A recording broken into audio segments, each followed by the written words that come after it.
So guys, good afternoon. So ito po yung aking purebred Anglo-Nubian buck. 2 years mahigit, 70 to 80 kilos. Pwede po akong makig-swap po sa babae nyo dyan. Kung pwede, quality to quality lang po. Pwede rin po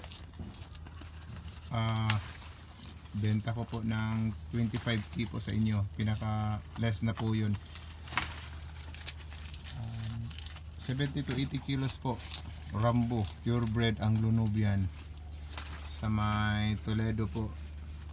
Yan, malakas siyang kumain, walang issue po. Yan, yan. Malaking katawan. Pinapakain ko siya ng Madre de Agua. Ayan, ayan. Nandahan lang boy. Ano ka naman kaagaw eh. Yan. Siniseparate ko po siya sa aking mga babae kasi sinasaktan niya yung mga ilang buntis, yung mga maliliit. Super aggressive po sa mga babaeng kambing. Saka minsan ho pag nilalabas ko siya sa kulungan niya, ayun guroyon ta. Musaril atong ilawig. Guroyon taligi, magkabulingit sa lapok. Kaya pwede rin swap sa pure full blood bower, quality to quality lang po. Pwede rin sa 8 months to 10 months na purebred Anglo-Nubian. Pwede ho, depende po sa quality to quality lang po tayo. Maganda po siyang maging ganador po. Kung meron kang maraming babae, meron kang 30 na babae, tapos ito lang yung gawin mong ganador, kayang kaya niya po. Ang issue po kasi dito is yung bubong. Ito bubong, may bubong, lagi na lang nasisira kasi niya, sungayo niya, guba ang tangkal, nagsigil ng tag-ayo. Ayan Hey! Shh! Eat! Kain! Sige ng tag-ayo. Sobrang laki niya kasi mga farmers. Tapos yung pabahay ko sa kanya is para sa manok ito eh. Nilagyan ko lang ng ilang kahoy pang suporta sa bigat niya. Pang manok talaga ito, pang pabo.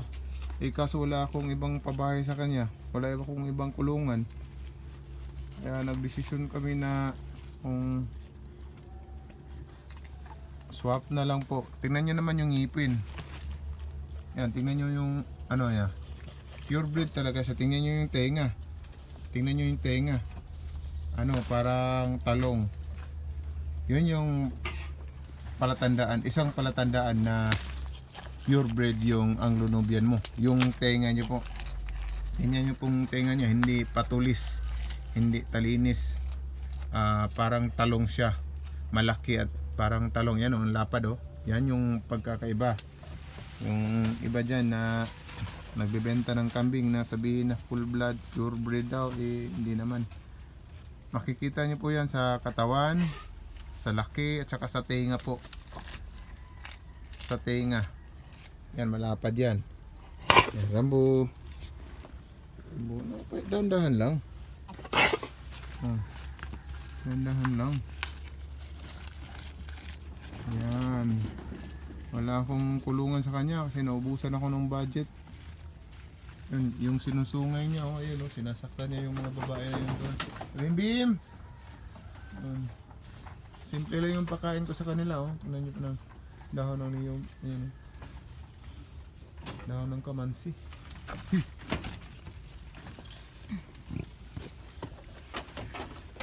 Po, PM lang po kayo sa akin mga kaibigan, mga ka-farmers. PM lang po, ayan, tumayo na. Tingnan niyo naman yung tenga niya. Yan yung palatandaan na pure breed yung Anglo-Nubian nyo po. Tingnan nyo naman Yan. Ayan, ayan, yun. Yan niyo po, oh. Ayan, hindi siya patulis. Hindi patulis yung pag ganun. Tingnan niyo po, oh. Yan, hindi patulis. Oh. Yan po si Rambo. Thank you po. Maraming salamat po at paki-like and follow naman po, paki-subscribe naman po ng channel ko po. Maraming salamat po mga ka-farmers. Hanggang sa muli.